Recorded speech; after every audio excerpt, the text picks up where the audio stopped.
Oppenheimer presenta. Llega a usted por cortesía de Arcos Dorados.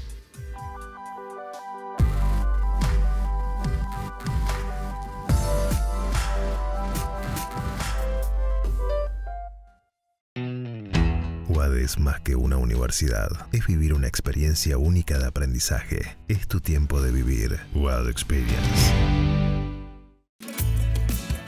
En el Bancoppel de Julia, la tarjeta de crédito se tramita solo con una identificación oficial. Bancoppel. El banco que quiero a mi manera. ¿Sabías que según un estudio de la Universidad de Oxford, casi la mitad de los trabajos actuales podrían dejar de existir en 10 años? La inteligencia artificial llegó para quedarse. ¿Cómo te va a afectar la automatización? ¿Cuáles son los trabajos del futuro? Andrés Oppenheimer te lo cuenta en su nuevo libro, Sálvese quien pueda. Y no te quedes atrás. Encuéntralo en librerías.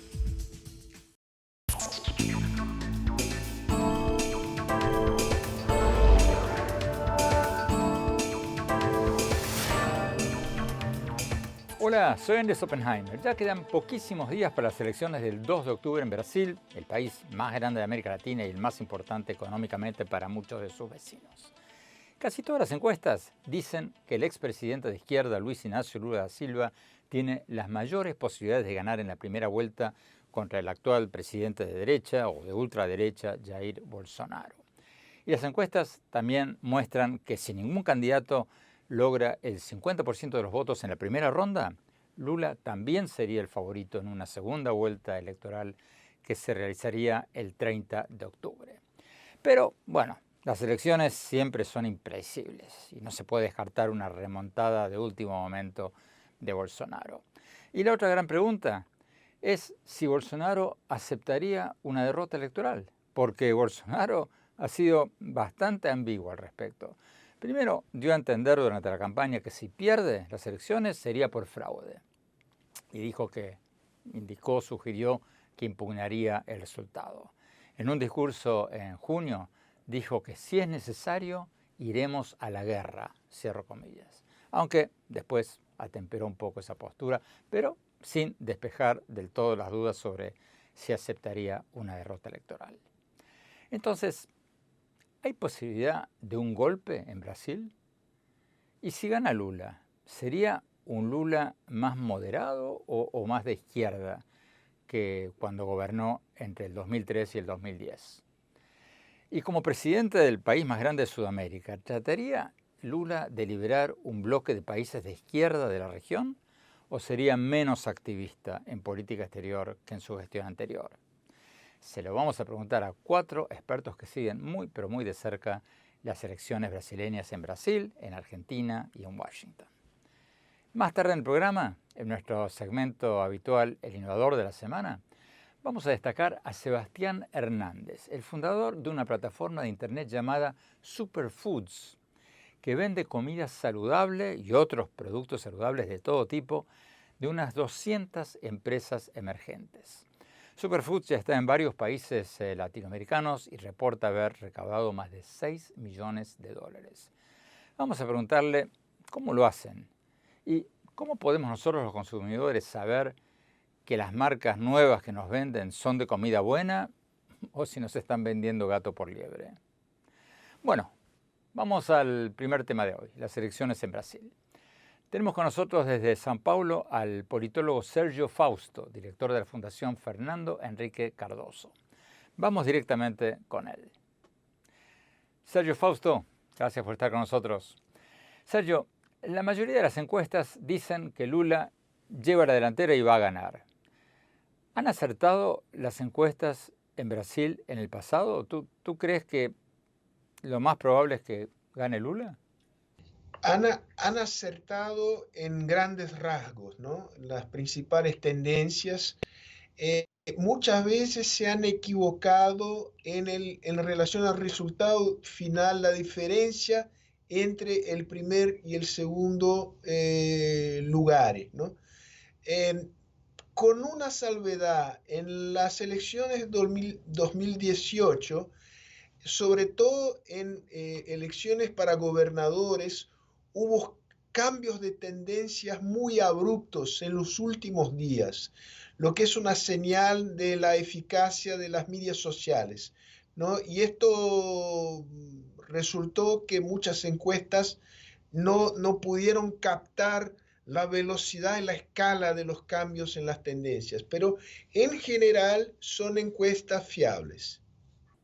Bolsonaro ha dicho en el pasado que si pierde sería por un fraude. Insinuó incluso que no aceptaría un resultado adverso, aunque después, en los últimos días, ha moderado ese discurso. ¿Tú crees que Bolsonaro aceptaría una derrota? Tendría que aceptar, pero me imagino y me temo que en una situación donde la diferencia sea muy estrecha o suficientemente estrecha, él va a reaccionar, ¿no? Al estilo Trump. O sea, si Lula no gana por una larga ventaja, creo que algún ruido tendremos acá en Brasil. ¿Cuán larga, cuán grande tendría que ser esa ventaja? Por encima de 5 puntos porcentuales, yo diría. Por lo menos, por lo menos, por lo menos, porque Bolsonaro es capaz de crear una realidad paralela y hay gente que lo cree. Entonces creo que habría que ser una diferencia de por lo menos 5 puntos, mejor que sea más larga, ¿no? Para que no sea siquiera plausible el argumento de que hubo un fraude electoral y que el fraude es lo que explica el resultado. Si Bolsonaro no acepta una derrota, ¿hay peligro de que los militares salgan a apoyarlo o no? No lo creo, no lo creo, no lo creo. Aunque André, a mi juicio, los militares deberían ser más explícitos y decirlo de manera más clara que están por encima del juego político y que la misión institucional de las Fuerzas Armadas no tiene nada que ver con el juego político, tiene que ver con la defensa nacional y que no están involucradas en la disputa electoral, pese a que no hayan sido todavía muy claros a ese respecto o suficientemente claros a ese respecto. Creo que hay razones suficientes como para creer que no habrá una intervención militar, sea cual sea el resultado electoral. Entonces, ¿habría algún impacto concreto si Bolsonaro impugna un resultado adverso para él o sería una simple pataleta de su parte?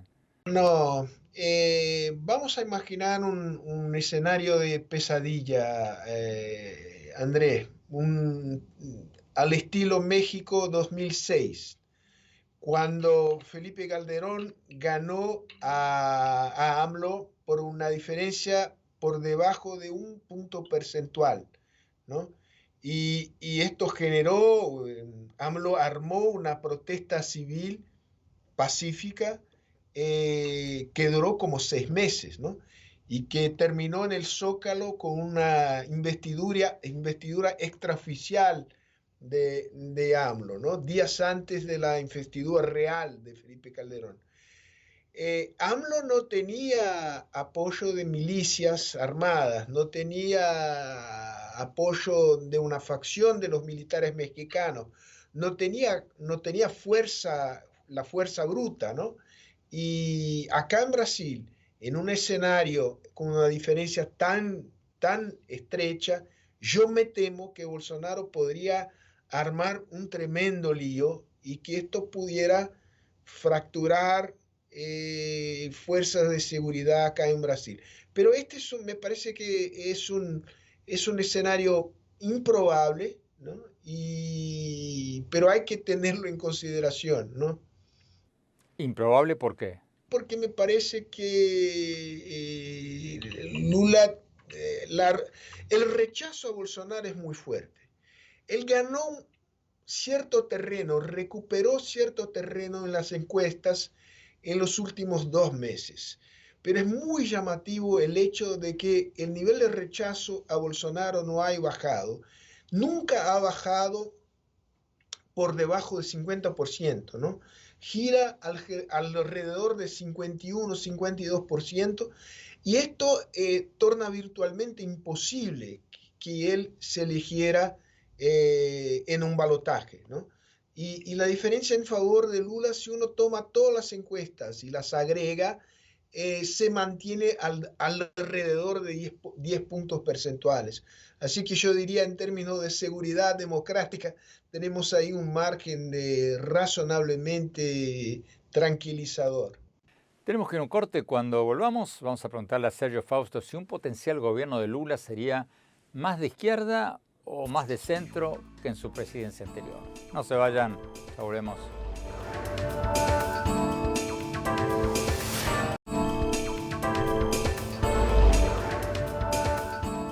Gracias por seguir con nosotros. Faltan pocos días para las elecciones del 2 de octubre en Brasil y estamos analizando qué puede pasar. Casi todas las encuestas dicen que el expresidente de izquierda Luis Inácio Lula da Silva tiene las mayores posibilidades de ganarle al actual presidente de derecha o de ultraderecha, Jair Bolsonaro.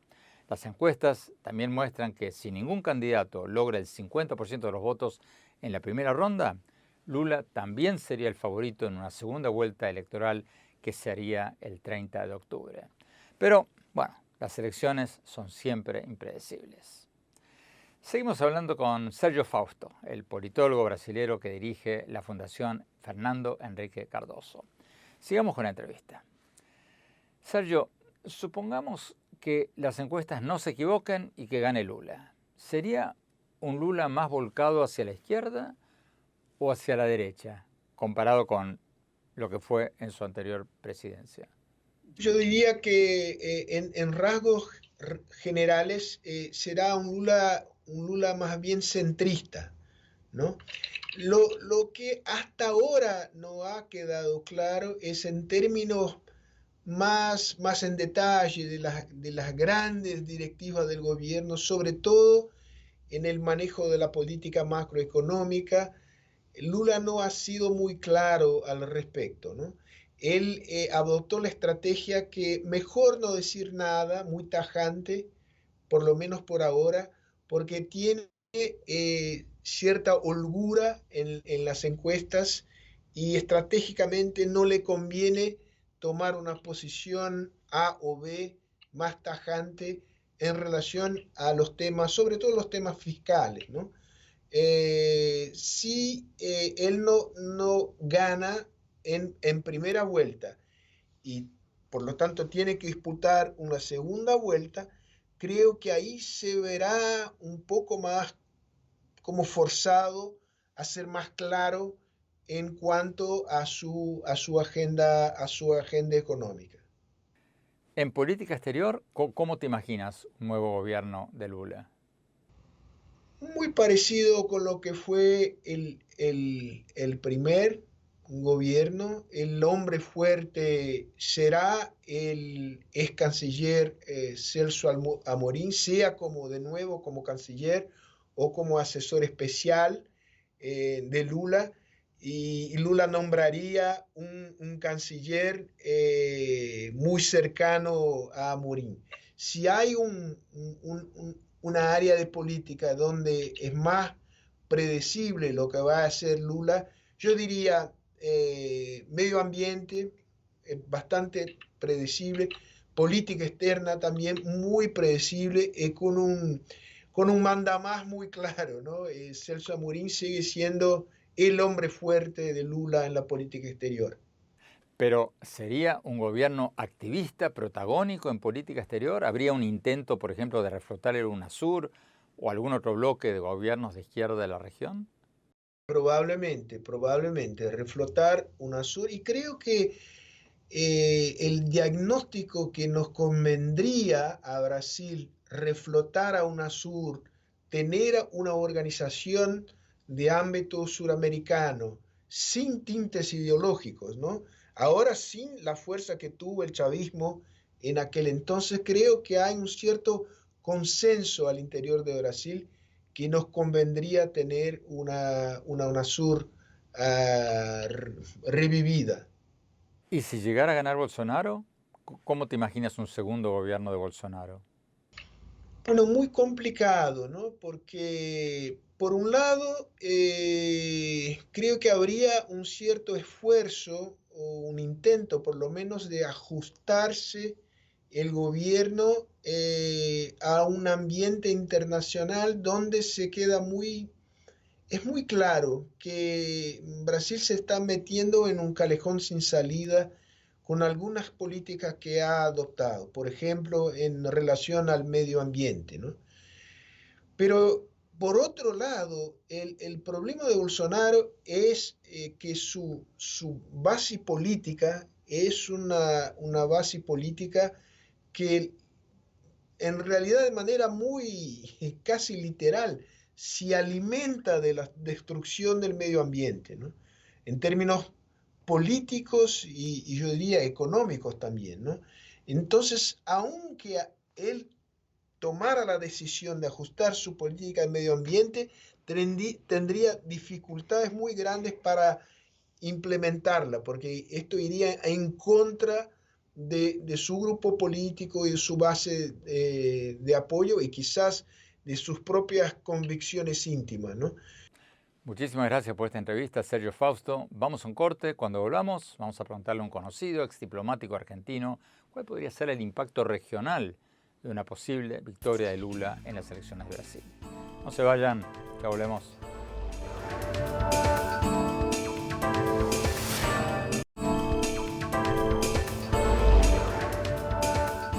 Gracias por seguir con nosotros. Estamos hablando sobre las elecciones del 2 de octubre en Brasil, muy pocos días. Casi todas las encuestas dicen que el expresidente de izquierda, Luis Inácio Lula da Silva, tiene las mayores posibilidades de ganarle al actual presidente de derecha o de ultraderecha, Jair Bolsonaro. Pero bueno, como decíamos antes, las encuestas a veces se equivocan. Para seguir analizando el impacto regional que podría tener el resultado de estas elecciones, tenemos con nosotros desde Buenos Aires al embajador Diego Aguilar. Fue embajador de Argentina en Brasil, la Unión Europea, Estados Unidos y China. Vamos directamente con él. Embajador Aguilar, gracias por estar con nosotros. Embajador, ¿qué impacto político podrían tener estas elecciones en Brasil, en América Latina? ¿Por qué deberíamos prestarles mucha atención? Yo creo que el impacto es muy importante, pero quizás yo tengo una visión especial sobre el tema, que es que hay un Brasil permanente, al margen de los estilos entre Bolsonaro y Lula, que son tan diversos, incluye una visión ideológica muy diversa. Brasil ha fijado intereses nacionales muy importantes en común, y yo creo que gane uno u otro, va a haber un impacto muy importante, porque en este mundo que hoy objeta la globalización y se cobija mucho en la regionalización, creo que el Brasil de Bolsonaro o de Lula va a ser de un rol muy importante en términos sudamericanos. ¿Pero no habría diferencias? Quizás en el caso de Lula hay una conciencia mayor por formación ideológica en el valor de la integración regional. O sea, Lula se ha criado en darle un valor al concepto de la integración regional, que no es el que tiene, a mi juicio, el presidente Bolsonaro. El presidente Bolsonaro piensa más en términos tradicionales de que el Brasil tiene materia básica suficiente como para operar como gran potencia en el mundo. En el caso de Lula, en mi impresión, es que él va a poner más énfasis. Eso no significa que no lo vaya a hacer Bolsonaro. Por eso creo que la responsabilidad es parecida, los estilos van a ser diferentes. Si gana el expresidente Lula, ¿se crearía o se reforzaría un bloque de izquierda poderoso regional como en los años 2000? ¿O esta vez sería algo diferente? No, en mi sensación, él va a no girar al centro, sino que va a asumir la responsabilidad de ser presidente de todo el Brasil. O sea, yo no soy de ninguna forma pesimista. A mi juicio sería pesimismo pensar que él recree las condiciones de un bloque ideológico. A mí me parece que este Lula, que viene después de haber sufrido lo que él piensa que han sido persecuciones, discriminaciones, inclusive que se lo apartó de la posibilidad de ser candidato en el pasado, hoy yo lo veo como que va a operar más al centro. Por lo tanto, creo que las diferencias se achican, no que se agrandan. ¿Qué le hace pensar eso, embajador? Porque creo que hay una experiencia importante. Llevar en la fórmula al exgobernador Alquimín, que es un hombre claramente entre centro y centro derecha, no es una señal formal. Recordemos que el primer Lula, que operó muy al centro, el Lula de su primer mandato y buena parte de su segundo mandato, eligió a un hombre del liberalismo de derecha como vicepresidente y fue consecuente. Él, pese a que el Congreso y su propia bancada no le aceptaron la independencia del Banco Central, se comprometió y trató al Banco Central como independiente. Al día de hoy no tiene independencia funcional, sin embargo, él fue el que puso este principio de la independencia del Banco Central como un dato fundamental. Entonces yo creo que la experiencia vale en todo esto y al menos será optimista de mi parte, pero yo creo que él no va a recrear las condiciones del bloque ideológico que en algún momento presidió. Muchísimas gracias, embajador Guelart. Tenemos que ir a un corte. Cuando volvamos, seguimos analizando el posible impacto regional de las elecciones en Brasil. No se vayan, ya volvemos.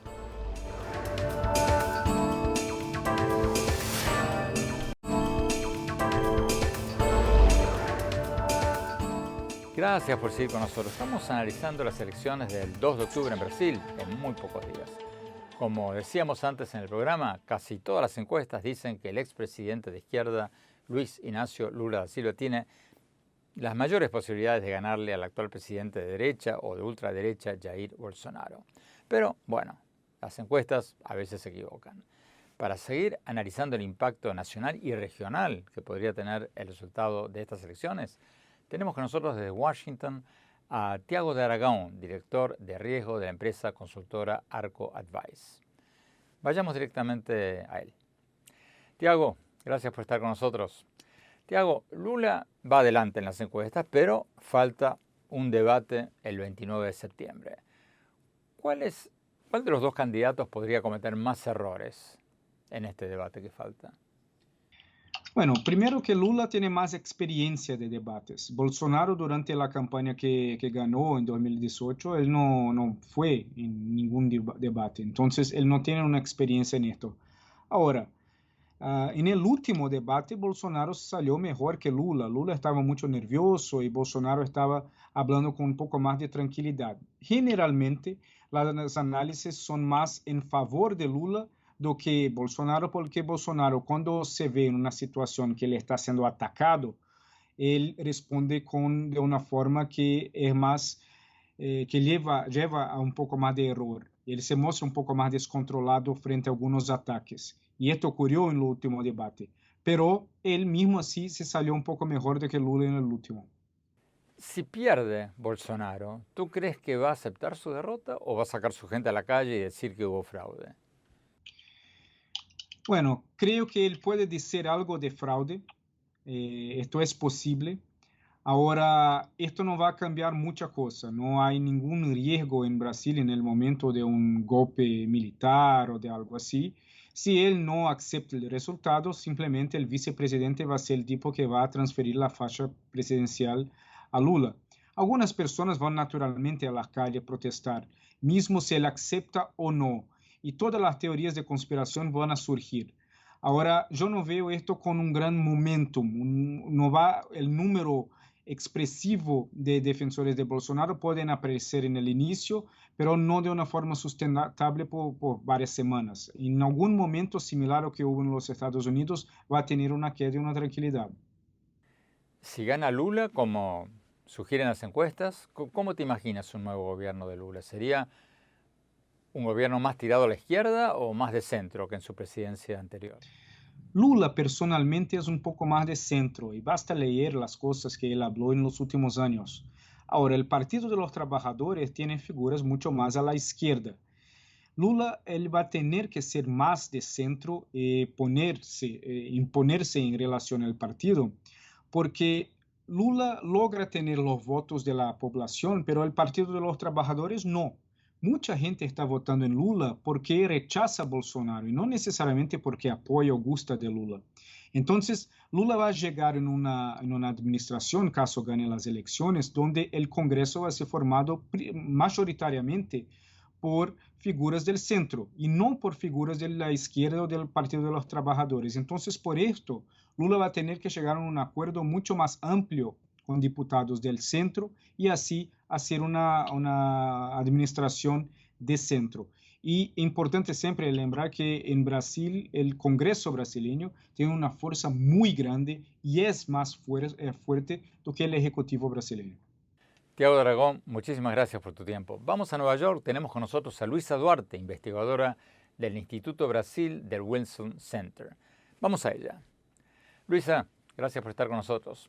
¿Cuál sería el impacto de una victoria de Lula a nivel regional? O sea, ¿sería un gobierno activista en política exterior o no? ¿Trataría, por ejemplo, de reflotar UNASUR o algún otro bloque de países de izquierda? ¿O estaría más centrado en temas domésticos? Creo que el nuevo gobierno de Lula va sí a mirar a la integración regional de una manera nueva, muy diferente de la manera que Bolsonaro ha conducido la política externa, que ha sido un deseo de reconectar con los vecinos y articular una aproximación regional, pero creo que este gobierno de Lula también no va a ser lo mismo de lo que ha pasado. Las condiciones son diferentes de esta pink wave, que no es la misma que vimos en los 2000. ¿En qué va a ser diferente? Creo que tiene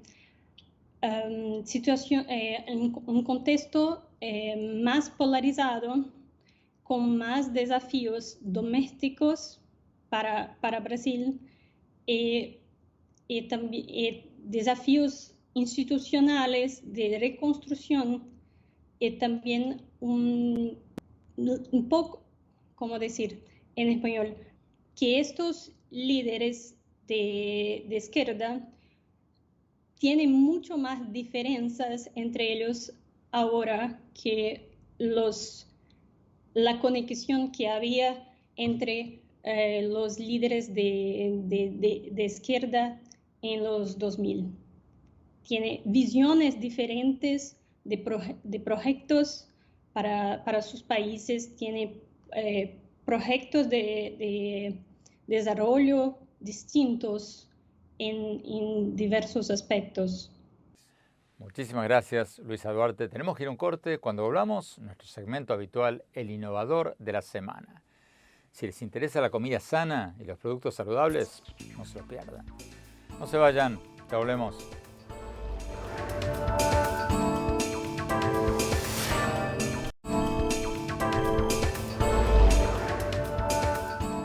Gracias por seguir con nosotros. Vamos a nuestro segmento habitual, El Innovador de la Semana. Hoy vamos a entrevistar a Sebastián Hernández, el fundador de una plataforma de internet llamada Superfoods, que vende comida saludable y otros productos saludables de unas 200 empresas nuevas, emergentes. Superfoods ya está en varios países latinoamericanos y reporta haber recaudado más de $6 millones. Vamos a preguntarle a su fundador cómo lo hacen y cómo podemos asegurarnos como consumidores si estas nuevas marcas de alimentos saludables son buenas o no tanto. Vamos a la entrevista. El Innovador de la Semana es presentado por falabella.com, un nuevo punto de partida. Sebastián, muchas gracias por estar con nosotros. Sebastián, la plataforma de internet de Superfoods dice que ustedes venden y distribuyen comida y productos saludables y que tienen más de 5.000 productos de unas 70 marcas.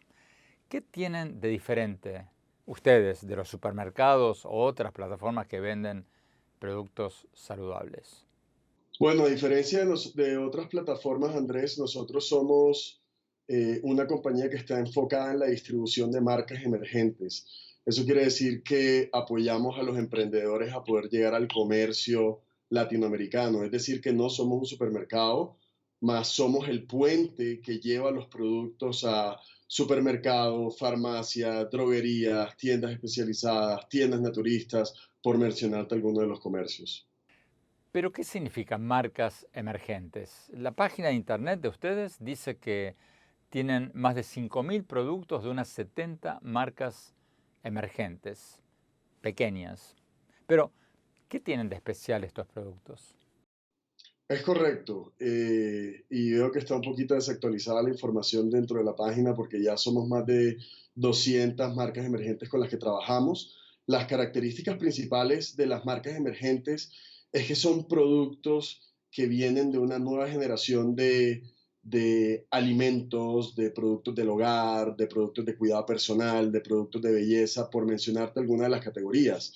El nicho principal de esto es que vienen siendo emprendedores, compañías nacientes, compañías que pueden ser todavía de 3, 4 o 5 personas y que tienen todo el ánimo de poder convertirse el día de mañana en una de las marcas más importantes de consumo del continente. Pero si compro un producto de una marca pequeña, digamos familiar, ¿cómo sé si el producto que compro es bueno y que no me están vendiendo gato por liebre? Bueno, es importante que nosotros trabajamos con todas las entidades locales. Por ejemplo, en Colombia serían los registros sanitarios y los registros INVIMA. En Panamá serían los registros AUPSA. Por mencionarte algunas de las permisologías que nosotros necesitamos para poder operar. Ahora, lo bonito es que hoy en día la nueva generación de emprendedores están buscando crear mejores productos para los consumidores. Productos que tienen un impacto positivo en el medio ambiente, productos que traen bienestar para los consumidores. Y esas son las características principales de los productos que nosotros distribuimos. Es decir, que podemos encontrar sellos que certifican como que el alimento es orgánico o que el producto de cuidado personal es libre de crueldad animal o que no utiliza parabenos en sus procesos. Pero ¿cómo mandas un producto alimenticio de un país a otro? Fíjate que es lo bonito del negocio y ahí es donde entra la tecnología a jugar. Nosotros no estamos buscando enviar productos de un país a otro. Lo que nosotros estamos buscando es conectar el emprendimiento local con el comercio local. Es decir, trabajar en Ecuador con las marcas emergentes ecuatorianas, trabajar en México con las marcas emergentes ecuatorianas, trabajar en Venezuela con las marcas emergentes venezolanas, así como lo hemos venido haciendo en Colombia. Ahora, no significa que no estamos interesados en comenzar a exportar hacia otros países. De hecho, ya lo estamos haciendo, ¿cierto? Pero lo estamos haciendo con las marcas que han demostrado mayores capacidades de crecimiento y acompañando a esos emprendedores también en el proceso. ¿Cómo nació, cómo se te ocurrió esta idea, Sebastián? Porque tengo entendido que se te ocurrió porque tenías una novia que solo comía comida vegana. ¿Fue así la cosa? Así es, esa fue la inspiración para poder arrancar el negocio. Ella acababa de llegar de Estados Unidos y venía ya con la dieta del veganismo y salíamos a comer a restaurantes o íbamos a supermercados y siempre era un dolor de cabeza encontrar las cosas que ella estaba acostumbrada a consumir en el país norteamericano. Eso me llevó a querer encontrar una solución y a plantearme grandes interrogantes como ¿cómo hace el resto de las personas que viven en este país? ¿Qué será lo que pasa en el resto de los países latinoamericanos? ¿Será que sucede el mismo problema? Y la gran sorpresa fue que existía una gran cantidad de proveedores que estaban tratando de tap in en este mercado, mas sin embargo les generaba una gran dificultad poder llegar a los comercios. Esto quiere decir que las distribuidoras que existían, por lo menos en su momento en Colombia, estaban completamente enfocadas en artículos de consumo masivo, con las marcas más tradicionales como Coca-Cola, Unilever, P&G, por mencionarte alguna de ellas. Es decir, que una marca de un emprendedor, una marca emergente, como nosotros le llamamos, y naciente, le costaba mucho trabajo poder llegar a toda esta cantidad de comercios. Muchísimas gracias, Sebastián, y mucha suerte con Superfoods. El innovador de la semana es presentado por falabella.com, un nuevo punto de partida. Tenemos que ir a un corte. Cuando volvamos, mi opinión sobre las elecciones de Brasil y su posible impacto en toda América Latina. No se vayan, ya volvemos. En falabella.com la calidad la dejamos en manos de expertos. Creo que hemos encontrado el Santo Grial 3.0. Aprobado, aprobado, aprobado. Caracoles. Miles de marcas, miles de emprendedores, la mejor calidad. Todo lo que necesitas está en el nuevo falabella.com. Descarga la app.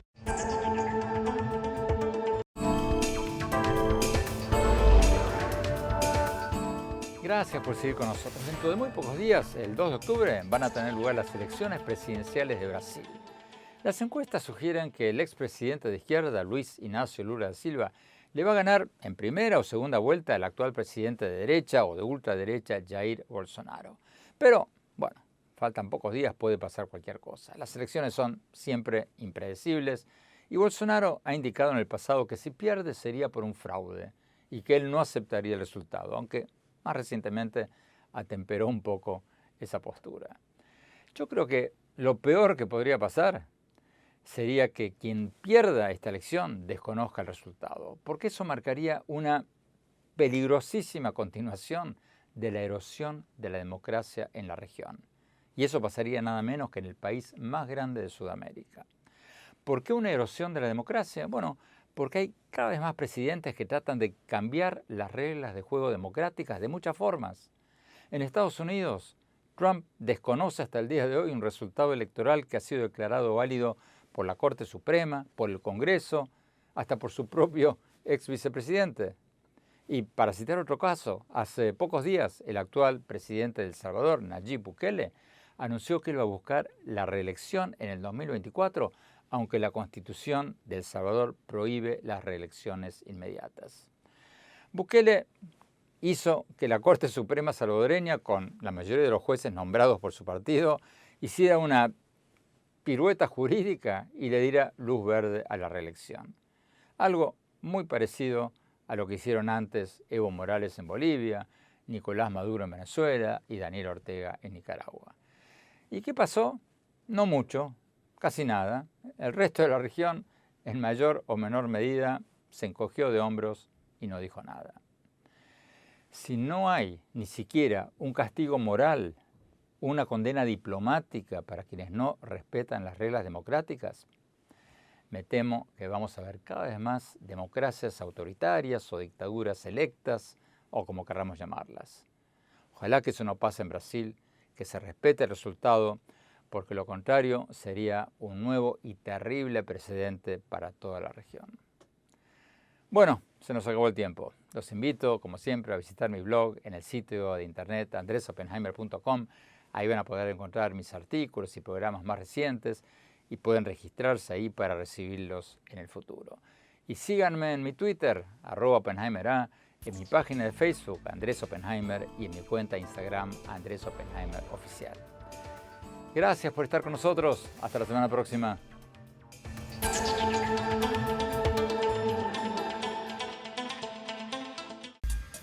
Oppenheimer presenta. Llega a usted por cortesía de Arcos Dorados.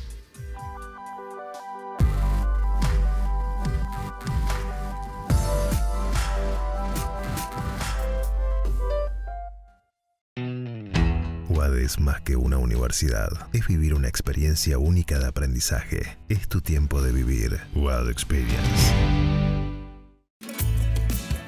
En el Bancoppel de Julia, la tarjeta de crédito se tramita solo con una identificación oficial. Bancoppel. El banco que quiero a mi manera. ¿Sabías que según un estudio de la Universidad de Oxford, casi la mitad de los trabajos actuales podrían dejar de existir en 10 años? La inteligencia artificial llegó para quedarse. ¿Cómo te va a afectar la automatización? ¿Cuáles son los trabajos del futuro? Andrés Oppenheimer te lo cuenta en su nuevo libro, Sálvese quien pueda. Y no te quedes atrás. Encuéntralo en librerías.